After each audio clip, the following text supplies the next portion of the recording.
రుణమాఫీ కాని రైతుల వివరాల సేకరణపై ఫోకస్ పెట్టింది రాష్ట్ర సర్కార్. ప్రత్యేక యాప్తో నిజమైన అర్హుల వివరాల సేకరణకు శ్రీకారం చుట్టింది.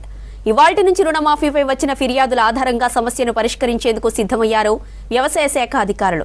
ఎలాంటి సమస్యలు తలెత్తకుండా నిజమైన అర్హుల ఎంపిక చేసేలా ప్రణాళికలు రూపొందిస్తోంది రాష్ట్ర సర్కార్.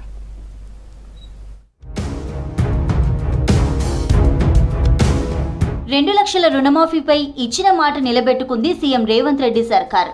కానీ 2 లక్షల లోపు వివిధ కారణాలతో రుణమాఫీ కాని రైతులపై ప్రత్యేక దృష్టి పెట్టింది సర్కార్.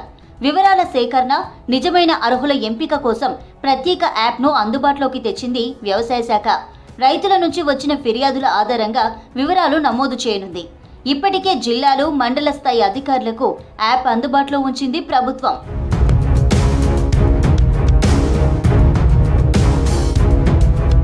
ప్రత్యేక యాప్తో ఇవాల్టి నుంచి ప్రయోగాత్మకంగా రుణమాఫీ సర్వే చేయనున్నారు వ్యవసాయ శాఖ అధికారులు.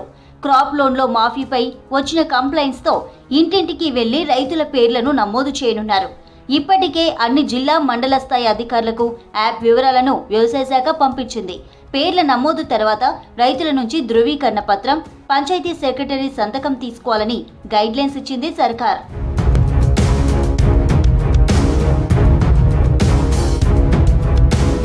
కొంతమందికి రుణమాఫీ అవ్వకపోవడానికి ప్రత్యేకమైన కారణాలున్నాయి. ఆధార్ వివరాలు తప్పుగా నమోదైనవి 1,24,545 మంది ఉన్నారు.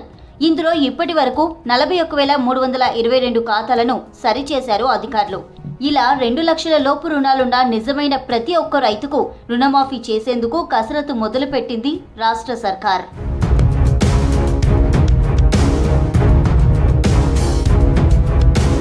రుణమాఫీ కాని రైతులు ఆందోళన చెందాల్సిన అవసరం లేదని చెప్తోంది సర్కార్.